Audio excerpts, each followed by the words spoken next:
All right, so we've talked about a lot of theory and different things. What we've done is taken actual soil samples and data and found some methods to actually apply that and some theory along with it to something that makes more sense and has some visual appeal and some understanding.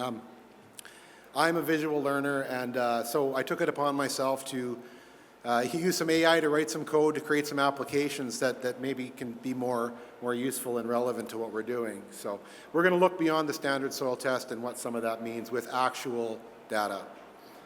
So typically what we'll see is a piece of paper copy of a soil test. So a crop professional can interpret this. I find it difficult personally to know what these things are, and even more difficult to understand the relationships between them.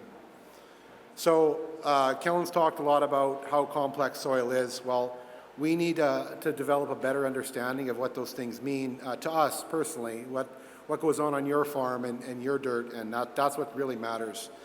So everything that in the upcoming slides was created with, it all comes from a spreadsheet or a piece of paper. So here we go.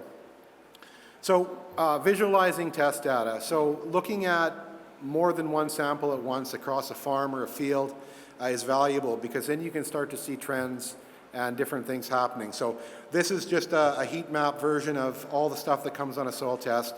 The colors indicate good, bad, or otherwise. So you heard Kellen talk about base saturation and its importance. If we can relate that to an ideal and what the nutrients mean, and more specifically, where the problem areas are, what's deficient, what's excessive, and what's in the right amount. So a lot of the things that Kellen's talked about already can be visualized through different methods.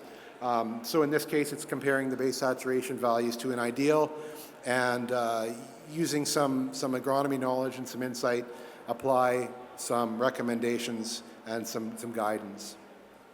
So you heard Kellen talk about soil pH nutrient availability. Well, we can take that theory and apply that exact soil sample into a model like this, and you can very quickly see that at low pH we have nutrients that are limited or unavailable.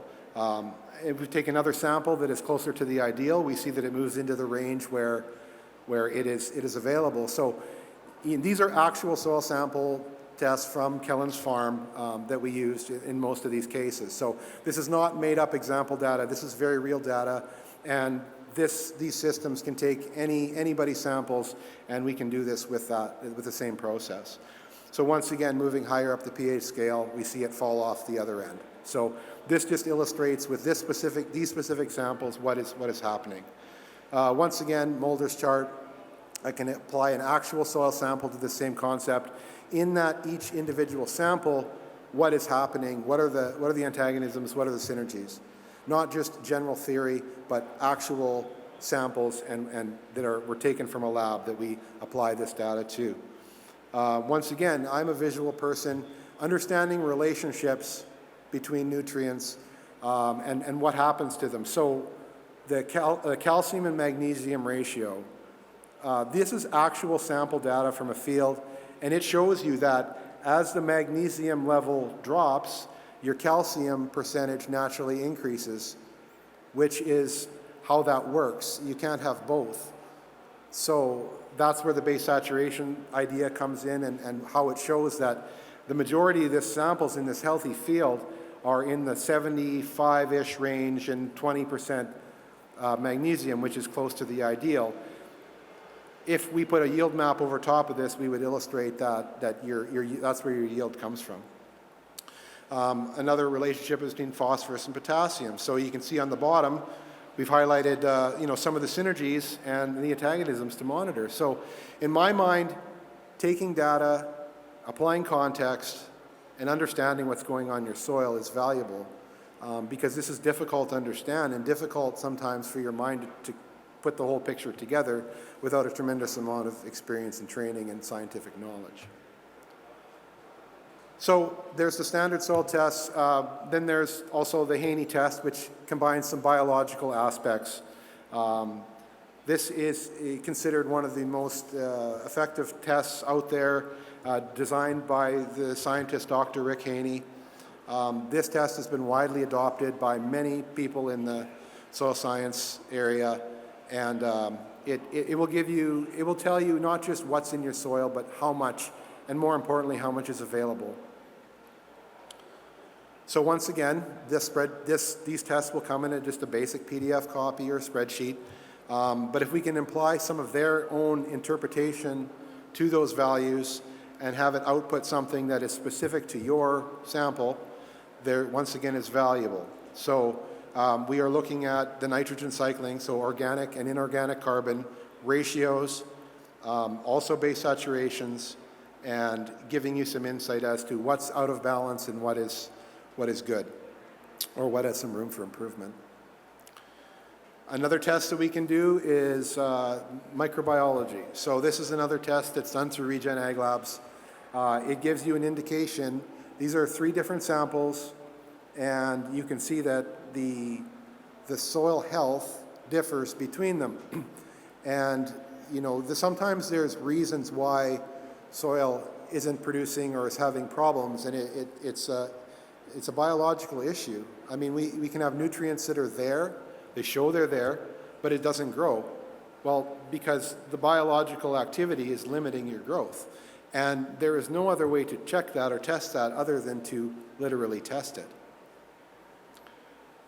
Another thing that we can test for is chemical residue. We have run into situations where there is no explanation for what is going on here.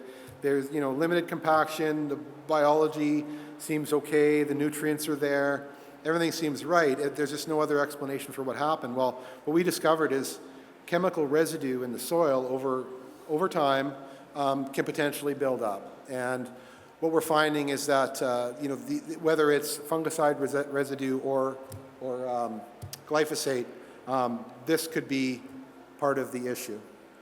In this particular slide, we wanted to look at, this is one of our clients down in the Yellowgrass area. He had about 2,000 acres of lentils that just took and died. It looked beautiful. They came all the ways through the process at reproductive time. They were looking. We had 2 pods in a plant. Some of them were even trying to do a 3. The heat came on. The nutrients, we were talking about salt and lack of potassium in the soil. If you look down in the one spot there under the 2,4-D, we saw 35.16 parts per billion. That killed that 2,000 acres of lentils when the heat came on. We couldn't figure out what had happened, so we had to dig deep in what was going on. So those were some of the factors that we kind of look into. We get most of the problem childs out there. You know, this field doesn't work, field doesn't work, but we never get a chance to test the good fields to find out what the chemical residuals are. I'm not saying that this is always the problem, but that's what happened to be the situation in this particular instance. Exactly. So we can move on from just testing soil into actually testing plant tissue. So last summer we had the opportunity to test a handheld scanner that reads nutrient levels in leaf tissue. So once again, this is what the data looks like. So it's a spreadsheet with a bunch of numbers. If you can interpret that and create some correlations, good for you, but I can't. So once again, created an application to analyze that data. And so when you have enough information, you can start to correlate things and create some values that actually make sense. So this looked at all the different samples, and this is Durham wheat. We took 99 samples. In 93% of those samples, the calcium to magnesium ratio was too low. Identify some key limiting factors, and I feel like that is what's necessary in testing, is to be able to pull it all together and show you what, I just want to know what's the thing that's holding me back, and how do I react to it? What do I do? So this gives us a bit more knowledge than we had before with the standard test. So we also did the same thing with canola, and in 100% of the samples, they were potassium deficient. So it's saying apply foliar potassium sulfur immediately. So, and what they mean by immediately is when I do this test with the scanner, I have the results in 30 seconds, not 2 weeks. So using technology to speed up this process and get results faster and be able to act quicker is the whole point. We can't wait. We do soil samples in the fall, we can wait, but when we're taking these samples in season and need to react, we need to react quickly.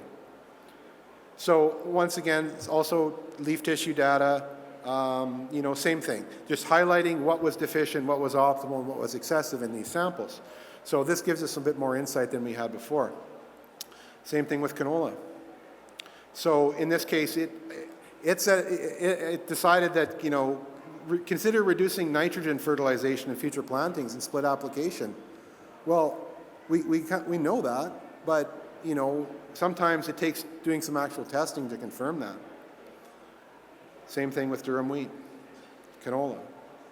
And we can compare the different crop types against each other, see where different crops react differently to different nutrients. Well, now we can visualize it. So how do we do some of this? How do we collect information? If you come over to our booth, you can see that's not our side-by-side, but it looks like that. We use Earth Optics, which is a system that combines soil scanner with actual soil sampling, and we also have a compaction tester, and it also is able to map carbon effectively. So True Nutrient is the system that maps nutrients, True Carbon, and TrueTill is the automated, the compaction mapping component that can take a field and isolate where the main areas are and at what depth of compaction. We also use a program called Verify, which ties all of this data together along with satellite imagery, all of your information, yield data, and has built-in formulas to say, okay, we need to change a certain ratio, we want to build a certain nutrient. This isolates very quickly what we need to do and where we need to do it. So just a few screenshots from that. We utilize in-season satellite imagery. You can look at it over multiple years, see what's changed, what areas are the same. Satellite imagery is very good for figuring out when something happened. So on the left is the actual raw data points that come off of the soil, or the Earth Optics unit measuring phosphorus in this case. On the right is the map, the detailed map that actually creates for an application. So if you were to variable rate that field, that's what the map would look like. And once again, so on the left we have the scanned version, the full field scan, Earth Optics. So there's 11 soil samples in that field and there's 205 data points. So that's how it all expands out. So that's the difference between the maps. The left would be the detailed map, the right would be a standard idea. So you're missing the mark on a lot of it. And once again, those are all the points, and that's laid over top of yield or satellite imagery or whatever layer we want to use for reference. So you can figure out why in this spot did it yield that way? Why are the plants this way? Well, this takes all that into account very quickly and comes up with some resolution. So we create correlations between nutrients. Well, what were the things that limited yield? What were the things that drove yield? Well, consistently, I can tell you from what I've seen is that potassium-based saturation, the higher it is, the higher the yield. And that's a fairly direct correlation that is consistent. So, we all want to know, what's the thing that I need to do? Well, in this case, that's what it is. So we can also create zones based on this. So in this case, it shows that this is barley. So the higher yield had a higher sulfur content, higher amounts of zinc, potassium, lower sodium. So you can quickly see what the relationships are and the things that actually drive yield on those fields. So just talking about variable rate maps for a second. So on the left is our version of the Earth Optics with the detailed map. On the right is the 11 soil samples that were used by the software to basically create a map. Now it's close, the zones are close, but they're not exact, and there's a lot of assumptions that go on in between those areas. So I took it upon myself to say, okay, what does this mean financially? What does this mean for a nutrient application, and how does that work out? Well, by accurately placing it where it needs it versus where it doesn't need it, this is based on a available nitrogen sample that we put into the system, and it comes up with that map. So there is a difference. In the case of this field, it worked out to be $2.08 worth of product and $4.52 worth of actual nitrogen. Because remember, 4600 is only 46% nitrogen. So just a reduction in cost is really important as commodity prices go, our fertilizer prices go up, and commodity prices are what they are. So in good times, it's easier to just apply more, just for the sake of applying more, just to be safe, and that may not be the case. So if you want to increase your efficiency and do more with less, this is how you're going to do it, by actually measuring what the areas of the field are and reacting to them based on real data, not just a guess, because we can guess, and guessing can be very expensive. So this is just, when we talk about the cost of soil sampling and the cost of doing this, and it seems like a lot, but over a longer term, and we're just looking at one product here. We're not looking at other things. We're just looking at nitrogen. So, and I'm also assuming a fairly low rate compared to what I've seen go down in this area for nitrogen on different crops. So these are very conservative estimates. But well, yeah, the point is that you have to put the right stuff in the right spots. So Kellen talked about soil compaction. Well, why is it a problem? Well, Penn State University Extension tells us that at 250 psi, root growth is inhibited. At 300 psi, it basically stops. So you can do everything that as much nutrient, as much whatever, it's not going to matter, because if the roots can't get down past that point, it can't access that moisture, and its development is stunted. So that's why we are also testing compaction. So what we do is, Kellen mentioned, we have an automated penetrometer that goes down, comes back up, takes a reading at every inch. I take that data and say, okay, well, at every location, we have information. So basically, at below 4 inches, our root growth is restricted. It needs to go deeper than that. Anybody who's ever pulled out a canola plant and seen the roots go straight sideways, there's a compaction issue. So, this thing goes up to 1,000 psi, and we had situations where it actually didn't even make it down the full 20 inches before it came back up. So that is some very, very hard soil. So once again, looking at a soil profile, a visualization, is that we can see that as this thing travels down, it increases compaction, and then it reaches a point where it actually breaks through and goes back the other way. Well, that's the stratification. Those are the layers of compaction in the soil. And that makes a big difference. So in this case, the probe only went down 15 inches out of its 20 before it gave up and come back up. This is a similar situation. Just every spot is different. And, we can compare between tilled versus non-tilled. And I can tell you that in the tilled area, that whole soil profile moves down. We're not talking about root restriction at 4 inches, it's at 8 or 10 inches, which is a drastic improvement. Same thing here. Just once again, we have the same type of issues. This one only went down 8 inches before. That was it. So just changing gears here quick. So data collection, data management in general. Your equipment's collecting data. It's valuable, and it can be used for something in the right hands. So don't let it go to waste. So this is our philosophy. There's some levels to this. Basically, you need to get organized. If you haven't started, start. Get your field boundaries in place. Start collecting data. It's yours. In a sense, you paid for it and you worked hard for it and you invested a lot in it. So use it for something, and that's really hard for some people to understand what it can use it for. So I hope to give that some meaning. So define your goal. What do I want to get out of this? What am I capable of doing, and where do I start?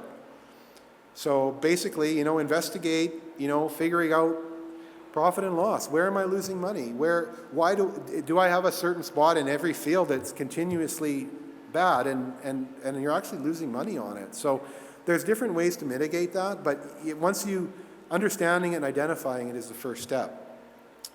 And everybody, I encourage people to do your own trials. Sometimes they're accidents, but they are still trials, and you cut the rate here or something, and there's a result, and it'll show you in the yield map, it'll show you in satellite imagery, and use that to your advantage and say, well, hey, I screwed up there, but it actually worked and it did something and I learned something. To me, that's a win. That's a very positive situation, even though it was technically a mistake. So once again, we got to act on what we know, and then compare data and compare notes, and get the right people involved. When you present the right data to the right people, you get action. And And that's the key to it all. So, and then we can evaluate it, and we can, what I love about farming is you can reinvent yourself every year. You always get a second shot at the championship next year, and you just gotta use your learning, your experiences, and make it into a positive thing.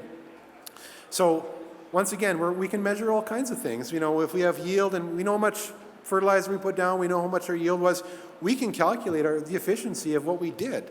In this case, this guy was able to get down to, between 0.15 and 1.8 pounds per bushel this was canola in this case. That's very respectable, but it didn't happen in the whole field. So this is another way to look at, okay, what is a limiting factor? Why did this happen in this part of the field? We can do the same thing with phosphorus. In this case, we did a trial with a different product that we put down a lower rate, and this product has a lower salt index. It's a high efficiency phosphorus fertilizer. Well, what happened? Well, the green part is where that happened. So that proved to be more efficient than 1152 at 50 pounds versus 33 pounds in the green area. This was a win all the way around. Now, the yield was similar. So most people would look at that as, that didn't do anything. That didn't work. Yeah, it did. You spent less money, you had better efficiency, and you put down less salt. So to me, that is a win. Once we map profit and loss, we can look at a yield map and say, yeah, that's a big number, small number, but to me it just hits different when I can show you that you lost money in this part of the field. We need to do something. And in some cases, there's nothing you can do. Typically, you'll see that on the headlands. There's reason for that. But if we can identify, especially if you're doing variable rate, how that worked. I put down less and I got more. I don't know if it worked. Well, we can figure out if it works, because that's what we're measuring, and doing profitability will isolate that, because you spend less, maybe you got a little lower yield, but maybe in the end your profit per acre was higher, but you never know that unless you measure it. So another product that is out there that Kellen and I have both, this is actually how we met, was through this product. It's originally developed by some very smart guys in Greece. It's now a Case Raven product. It's called Augmenta. It is a camera that goes on top of the sprayer, reads the vegetation as you're moving through the field. So what it does is it reacts accordingly. So in this case, we're desiccating lentils. So the green areas were the green areas, and the rest of it was dead. So do we go out and spray it all at the same rate just to be safe? Yeah, probably. But in this case, we were able to use this and actually put it where it needed to be. So they increased the rate where it needed it and dropped it off where it didn't. And it feels good putting the right amount in the right places. So this product has been incredible. It is constantly being developed, enhanced. There's some really cool things coming forward with it in the near future. But just on its own, for the use in desiccation and fungicide, it is a very effective tool. Another really interesting thing that it does is it takes pictures. So along the way, it can sense that something's changed here. It takes an automatic snapshot in HD.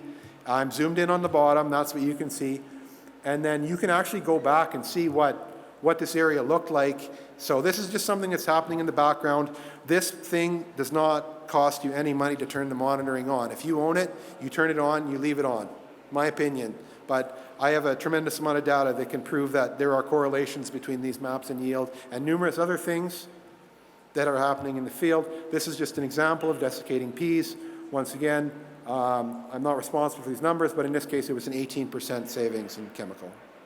One of the things that this thing has done is, yes, it'll save you chemical, it'll apply it, you'll help to reduce your cost of inputs, but this thing actually works tremendous when it comes to nutrient application. We've seen in winter wheat down in the United States where they've done a lot of testing. Sure, it saved them about $10, $12 an acre as far as chemical spray over the course of the period, but nothing compared to the $70 it made in yield. Because you're taking that same data and you're actually reverting it to take and put more application of nutrients where it is deficient and cutting back on it where it is sufficient. So in this, my opinion, we've been working with this for 4 years, and we had the ability to meet the owner many times here in Saskatchewan. He'd come down and visit us, and the money for this thing is in the nutrient application, the true 4 R's of nutrient. Yes. So just talk about accidental trials. So in this case, The seeding rate, this is canary seed, the seeding rate was cut back. For whatever reason, maybe they were running out, which I think probably happened. They did that just in the strip and there, no harm, no foul. Well, the raw augmented data, sort of, if you look, you can see it. You can see there's a strip there, but it doesn't really stand out. But once we put it into some software and actually look closer at it, it spotted it. It saw that at that time that there was something different, and it follows all the way through to the yield map. So just an example of what you can go back and look and see when something happened and how that looked. And by the way, this is the actual image from that spot. Well, you can see what happened when he cut the seeding rate. Less competition, the weeds, the wild mustard decided that's where it was going to take over. That in it obviously affected the yield in the end. So just an example of what we can see through this system. So my last slide here is just about precision agriculture in general. So this is a study that Purdue University did, is about the adoption of all these concepts, right from the onset of GPS up until, through variable rate, sectional control, and moving forward. So it's not a fad, ladies and gentlemen. This stuff is not going away. It's there for a reason. And it has, anybody who started farming without auto steer or sectional control, I'm sure can testify that it has helped them overall. Just a quick funny story about an older gentleman that I worked with earlier on in my career. He was in his 80s, and he phoned me one day. He said, "My auto steer's not working, Kelly. I can't go." I said, "Well, when you started farming, your tractor didn't have a cab." He said, "When I started farming, my tractor had a tail." And so the point is that, he had also adopted that technology, embraced it, and got to the point where it was so integrated in their operation that he had difficulty working without it. So, I advise everybody to, at least look at some of these technologies, even though they might be intimidating. There's a lot of great information out there. These things can help your operation, and when we talk about soil sampling and data, it's not scary, and it can be relevant to what you're doing. We just are making great progress at interpreting it and, making it mean something to you.